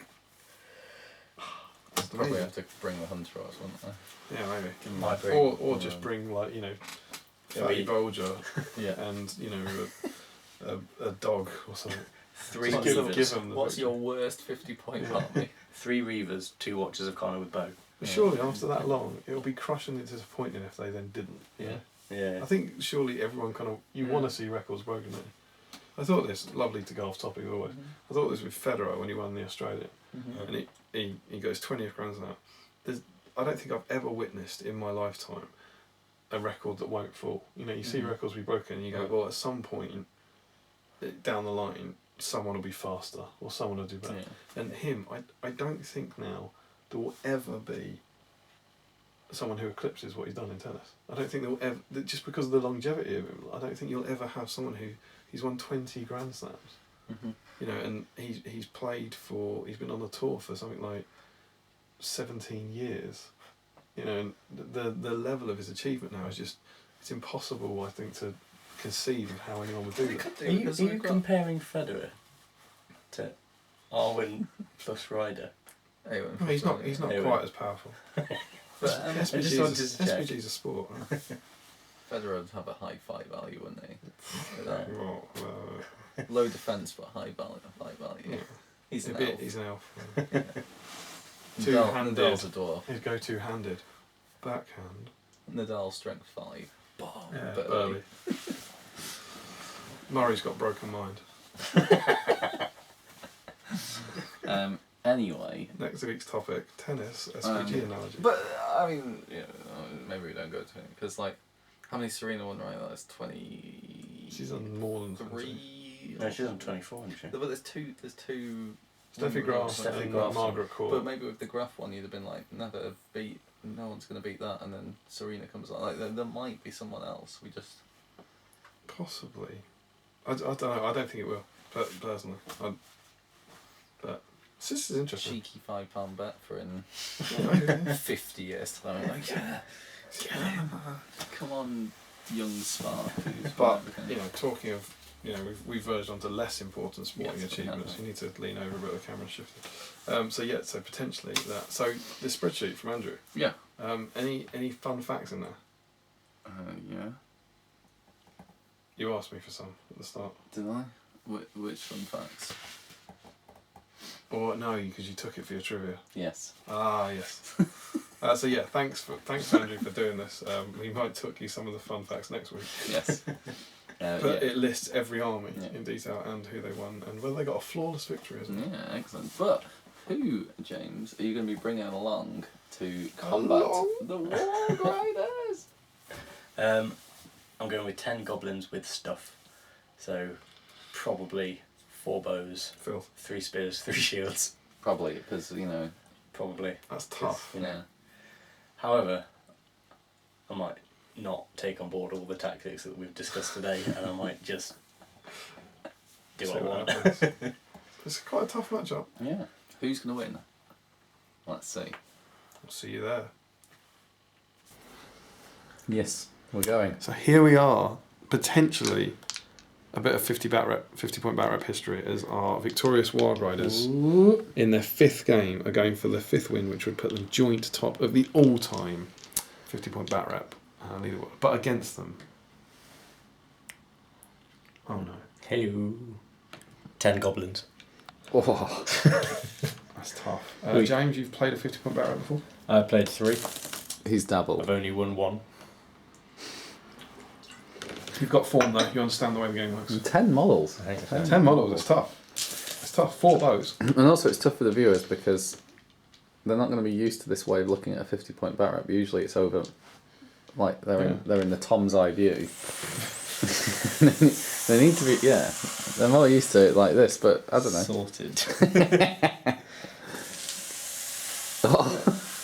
This is all great content. Shall we kick off with What's going on priority? here? Give me my Warg Riders back. I thought we'd mix it up a little bit. Let's rotate it back. Priority, using Andrew Pennington's lovely trees once again, and seem to be sponsoring the 50 point bat reps these days, and our beautiful OHA dice. They are very good dice and very good trees. Alright, let's go. And it's a classic. 6. Goblins are green, his green dice, Wargs are brown. It's the goblins to go. I'm gonna I might throw you off the scent. Tom, what do you reckon? Who's going to win? Yeah. Based on player skill, James, but Like the thing I said about you minutes ago. Get your own jokes. I'm going to back the goblins because I don't want the wargs to win again. Swim test or Dead. done? You're backing the goblins. Mm-hmm. Don't you want to see 50 point bat rep history made? It's all part of my cunning plan. This is deliberately to show people how not to play SPG. Spread out your models. That is a good idea. Right. Getting in the face already. Unsurprisingly, 4 shots at Wargs. 5 to Yeah, hit. one's got a throwing spear. I presume you I'll prioritise. prioritise him. Good. Good. One cheeky throwing spear back at an archer. Stop it! Stop it! Oh, we're okay. That's a shame. We are That's a okay. shame for throwing McThrow. Priority 6. Oh, no, big 6. Big 2. That's the same. Look at Romy Campbell. I know, just wandering around. He's never had this much freedom. Welcome to my lounge. These are our Christmas decorations. Ooh. I know, I'm just zooming in on your head. You're in the way. Lucky viewers. It doesn't mean that you should actually show them the Christmas. Oh, he's ranking up.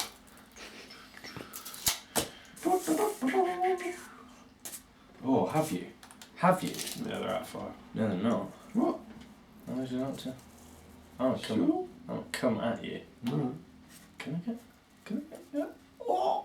I thought it was out of 5. I mean, that's just absolute filth from Long. That's not in the spirit of a 50-point bat rep. Classic Long. Can't be having them beat Awen. Can't be having them do that. I mean, have you just charged in like that? Yes. That's Has it. Damian not moved? No. No. Interesting. Okay. So I can shoot into combat. You can't shoot into combat, it's pretty awful.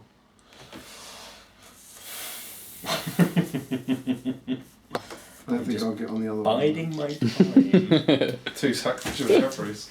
Oh! Throwing weapon on the way? Oh no, I Charged charged him. him. Okay. Oh no, I've lost one of my sponsored dice. Armour. Right, I'm going to shoot into combat. I'm going to shoot into combat with a guy with a shield. Mm-hmm. Needing 6s. No. Get out of my town. 0.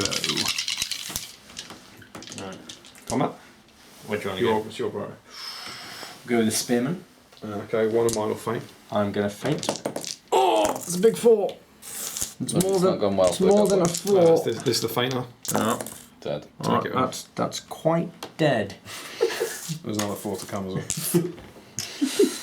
Shield. And that 1 will faint. 5. 4s. Oh. He's got a shield, right? Yeah, 5s. Oh, I didn't say which one's fainting. Does not matter. 4v8. Priority. Oh, come on. I need to roll 6s At different times. at different times. There's 3 6s for priority. Mm. This is a masterclass from James Long in how to roll well for priority and then lose. I mean, it's sticking to form for my 50-point bat rep. Look at the concentration. This is what? This is high level 50-point barrier. We all want to see history be made. Except James Long. Gonna send a little bit of bait. What do you think of the new 50-point barrier format, viewers? Let us know. And then, as long as you Is can it hire too us much an extra movement? person every week, we can carry on. You done? What's this guy doing? Bait. Bait. Bait. He's a moron. I'm gonna shoot you. If you charge What, into combat? I'll shoot you. I've got a plan. You've got a You've got a solid planner on Goblin Archers. Nobody's ever had that plan. He's in charge range. This has gone terribly. What are you doing? I mean, you're not playing in the spirit of a 50-point bat rep. Bear in mind as well, you've already had quite the in-depth tactical discussion about how you know the game. What? This is in the Oh middle. yeah, this is post. Yeah. Throwing spears Yes, goes in. this is post Palantir. Yeah, of course. We've already chatted. Yes. What do I? Oh, look at that do I- pinky. Is that required for a Yeah, good come on. good charge? What do you? Yeah, make your decision. Yeah, it's a Make bit- it. Make it. Make it. That's a weird noise. Just that one, and then just that one. He's falling into my trap. Do we leave him up? Do we let him shoot? I'm gonna shoot in the face. Do we let him shoot? Yes. No, we kill both of them. Go No. big. No. All right, it's kicking off. No. It is. All right. Okay. We'll have It's this. a big turn. We'll have this spearman go on to this Yeah. bloke here, Yeah. and we'll have this spearman go on to Ooh, well, this been going to this bloke here. That's all. Cheeky bit of shielding in the Cheap, future. no, I don't know. He saw it coming. Who? It's your choice, isn't it, James? Okay, we'll go on the end. Come on, lad. It's a big 4. This is where we need the. Let's throw him like spear face. I need a different coloured dice, please. Man on top, both of them. Damn it! That is not. Damn it! So this is my big call. This is where I decided to charge 2 instead of 1. I hope you mess it up. It's not bad. It's not bad.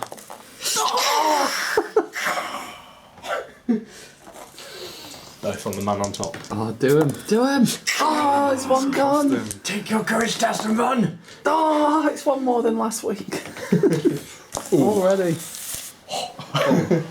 Ooh. Same again? Yep. Same again?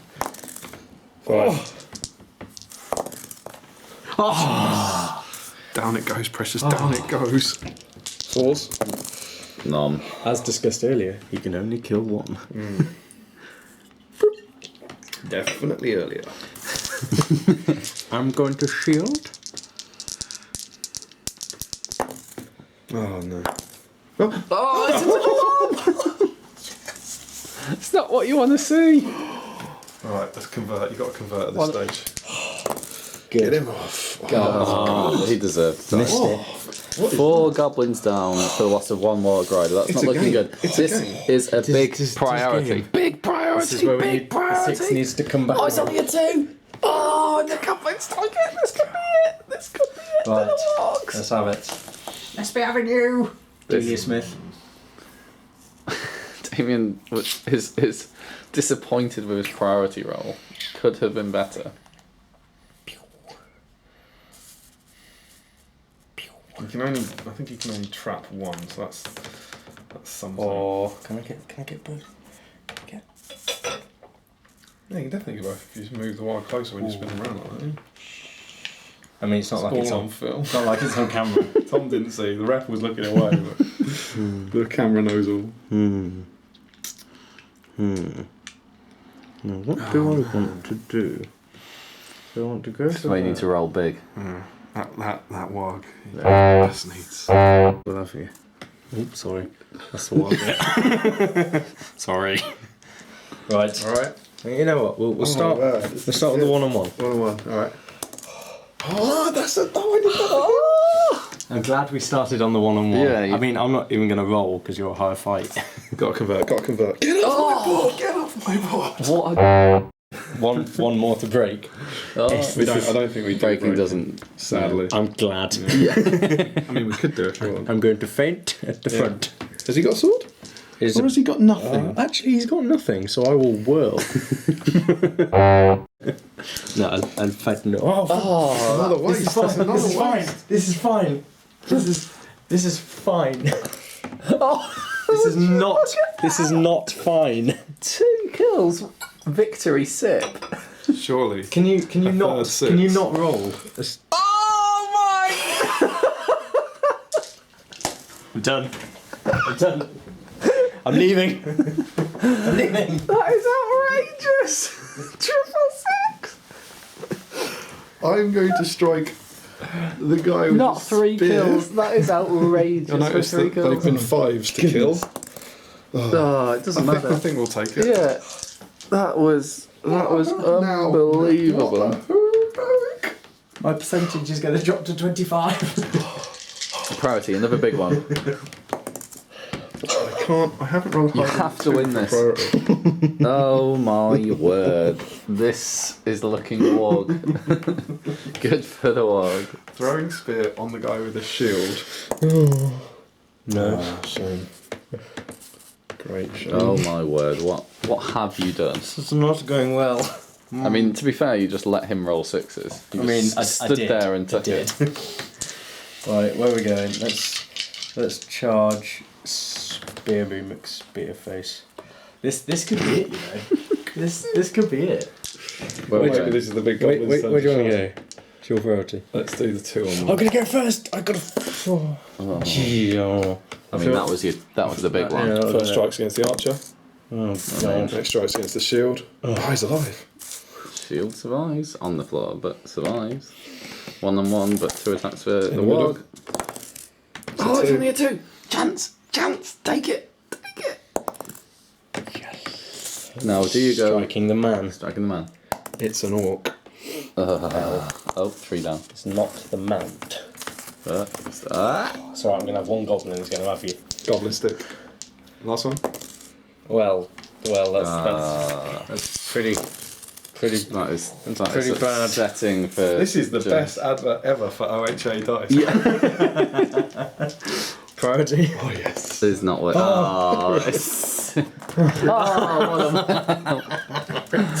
Oh my word! Right. Would you like to charge, Damian? You've not got. Oh, you've still got the throwing weapon. It is me. It's me. Oh yeah, you got the 6. Oh yeah, it was long enough. I mean, probably lost cause, but you never know. Charge the guy with the throwing weapon. Charge one of the other guys. Oh, you can't even charge 2. No, cheers, Tom. Yeah. Thank you. No, I have 2 models. Tom Harrison explains the situation. Talking math with Thomas. Shield's slightly harder to kill, isn't it? How dare you? Right. Well, actually, you'll probably just. At this time. No, you can't shield. You can't shield anymore. Yeah. It serves you nothing. 1-on-1? Yep. Have him!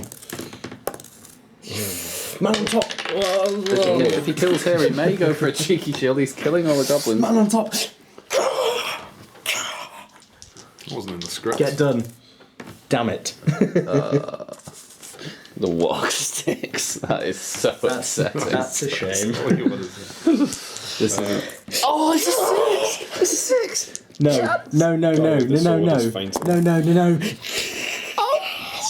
Gonna have that one back, and I'm gonna fight you with the dice you just rolled. Man on top, spearman. No. Oh, that is a shame. That's a good little stick from the goblins there. Priority. Needs That's good. Oh, Right. Good. Spearman. Man on Warg because you're infantry. Yeah. Look at that. Tables have turned, maybe that, but No. all right. Which one first? Spearman. So I got 2 attacks. Hi. Oh, is that fight 3? I haven't seen the dice, yes. so I will faint. Oops. Oh, for God's sake! Go into it. I don't think I've ever had to pause on these before. Can I have green one? Oh. Okay. Green is fainting. Oh, would you, Bill? No. No. No. Oh, come on. Still alive. Come on. This has to go well for the goblins. Have you? Did you charge? I did. Goblin. Oh, it's a 3. no. It's not great. Oh, losing on fight value at this stage is so upsetting. Oh. Come on. Priority. You gotta win this, James. Oh, son of Yes. Go again. All right. This is good. This is close. All right, which one first? Spearman. I'm fainting. Oh, it's a 6. Come on. I'm gonna strike the man on this one. Obviously fainting. Come on, have him. No. It's a 4. It's not the 6. Oh. This is. Yeah, it really is. Take him. Take him. You 1-on-1. Yeah, I'm gonna have you. Oh, Come on. We are good. Man on top. Come on. Oh, no. Upsetting conversion rate. Chance for both riders. Yeah. I don't know. I think I've binned it now. Priority. I think That'll be what they look back on if you do lose. Yeah. Oh, for God's sake! Yes. Let's go. Let's go. Where are the 6s now? Where's the 6s now, boy? I think they arrived when I needed them. Yeah. Right, composure. Need a green. Right, which one first? Spearman again. Yeah. He's been solid. Green. Oh, There's only a 3. That is. I don't know. There it is. I gave him the wrong green dice. Green's fainting. Yes. I Upsetting am for Spearman. only defense 4. So this has to be a conversion from the shield guy. Otherwise, you're done. Gotta win. Gotta kill. Set the bar at 3. Only a 4 needed. Oh, it's got I gone. think it may be all over. It's all gone. He thinks it's all over. Into joint top. 50-point back rep, Ace. It is now! Plays the... Outstanding.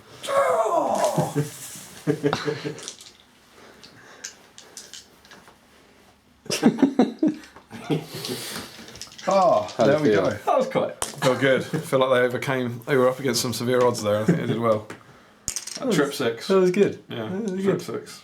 And with that, we'll go into post-battle breakdown. Well done, Wargies. Tedious. Absolutely tedious. What a great battle. Come on. It was, yeah. I mean, the camera work was outstanding. I enjoyed spectating. I Heart think racing stuff. for the first time ever, I might watch this one. Because I want to see your soaring camera shots flying around the table. It was a good advert for those dice. Yeah. Six. Absolutely. Six.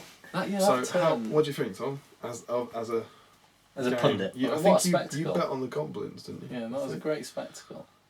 I think that it turned when you had a few chances to kill the riders, Yeah, and so you many. choked on them, and then there was the one turn where you 666, which was just outrageous. It was one warg against. I think it was a warg against a goblin, a warg against 2 goblins, and a trapped warg And then a against war 3. against 3, yeah. 6 to win all the fights, and killed 2 of them yeah, killed. outrageous. And that was, I was saying to James afterwards, I think when you went to the loo, that if the trapped warg had gone down, I might have been alright. Yeah. But that was then 2 Warg Riders against about 6, which is a very, very different situation. But yeah, 3, I couldn't believe it. Yeah. Oh, right, get in touch with the OHA.